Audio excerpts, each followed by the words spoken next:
website also on a regular basis. Right.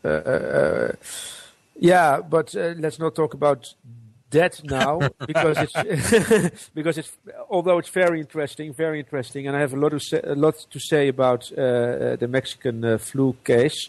Also because, and that's my field of expertise, I very much view these subjects from a legal perspective. Wonderful. So that means that, for instance, you know about this measures, for instance, that the producers of the vaccines, they got protection from lawsuits, from all that kind of things. You know, I can just say, I can see all these things working out, and then these are all very big red flags, of course, pointing to something which is directed from high above.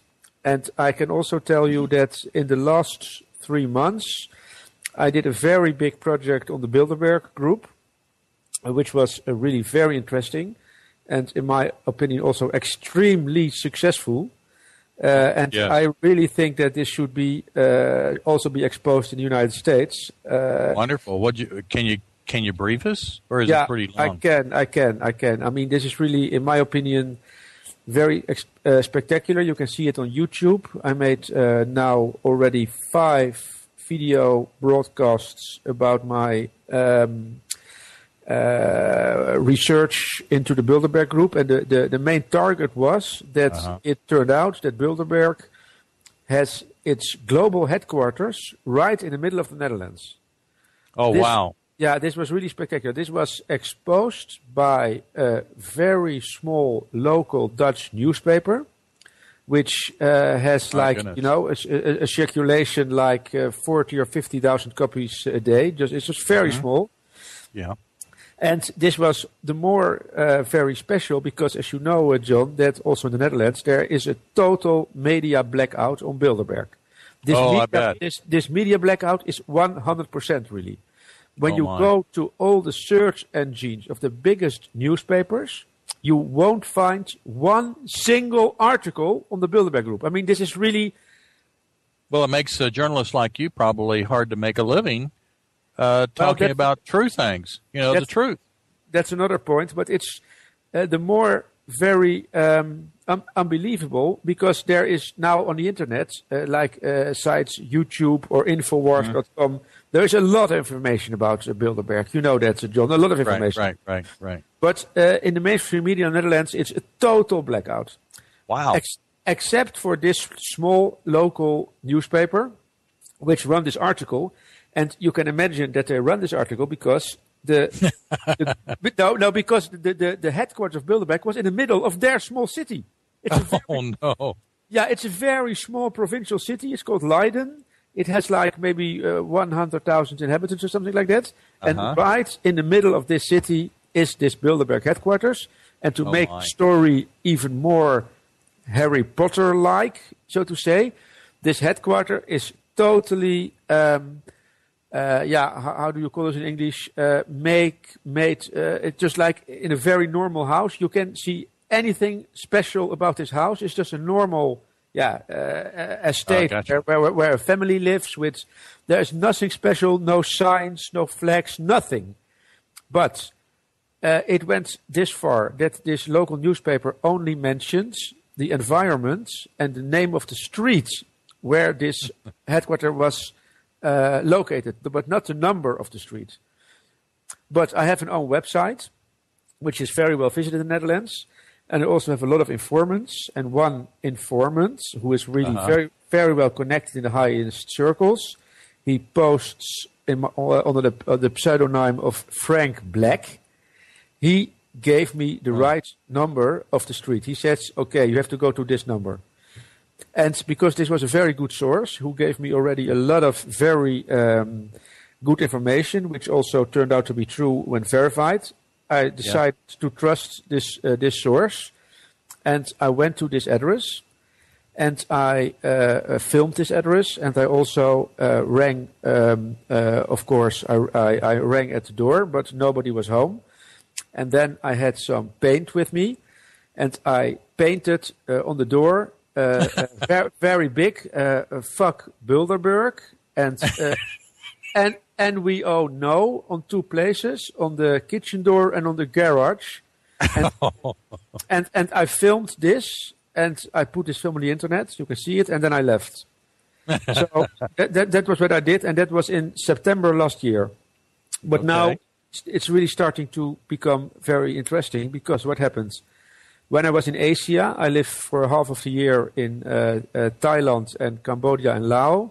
Oh, wow. Yes, wow. I was there, and in that country I got telephones from the police from the city of Leiden, because they wanted to hear me because I did this painting on this Bilderberg headquarters.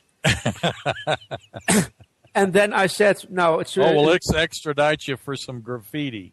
Exactly, John. And then I said, well, it's a problem, because I'm now in Asia. But when but he said, yes, when you come back in the Netherlands, you have to report immediately to the police station. Otherwise, you'll be arrested. That's really what he said. So, okay. Then 2 months later, I landed in Amsterdam. And I thought, well, I don't give this much attention because they forget about it and I forget about it. And I have some important work to do. But then after 1 week, the police called again. And they said, okay, they really said, okay, you gave us a promise, they said. But you don't keep up to your promise. So then I felt really bad, because I had said that I would report to the police station as soon as I landed in the Netherlands. So when I got the second phone call, I think, okay, I go there again with a camera. I have nothing to lose, because, painting graffiti is not a very big offense. It's not even maybe a misdemeanor or something. I mean, you cannot go to jail. Sure. And nothing to extradite somebody for and call them in another country. Yeah, but so I went there, and then I went to this police station, and to my surprise, I got a big interview with 2 criminal investigators, and they really had a very big file about me. Maybe it was like 8 centimeters thick. And, oh, wow. And when I opened this file, I let them open it. I saw pictures of me while I was painting the graffiti on the wall of the Bilderberg headquarters. They had everything photographed. Not from your video, but separate. No, from my video.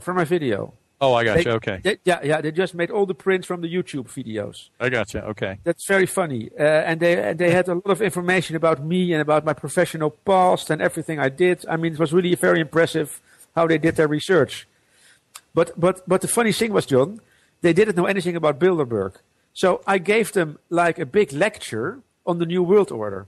Oh. These criminal researchers, I just told them like this, and Queen Beatrix, and New World Order, and Bilderberg Conference, and Jim Tucker, and Daniel Estulin, and books, and blah, blah, blah, because I know everything. Right. And they were really very interested. I mean, they said, wow. Did they think that this business or this place was owned by somebody else?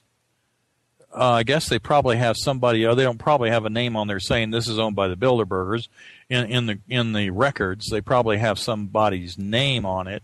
Absolutely, There were records from the Chamber of Commerce, and this very address was listed in the Chamber of Commerce files as a Bilderberg Foundation. I mean, it was just not in the open, but it was. It was actually listed as the Bilderberger Foundation, huh? Absolutely. It was, it was accessible for public information. I mean, when you knew how to approach these Chamber of Commerce files on the internet, which are in general made public. I mean, you have to pay something like $10 or something, and then you get this code. And when you have this, you can see everything. So all the people having paid this $10 and using this code, they just can see with their own eyes that on this address is situated the Bilderberg Foundation. And you can also list what do they do, what's their activities.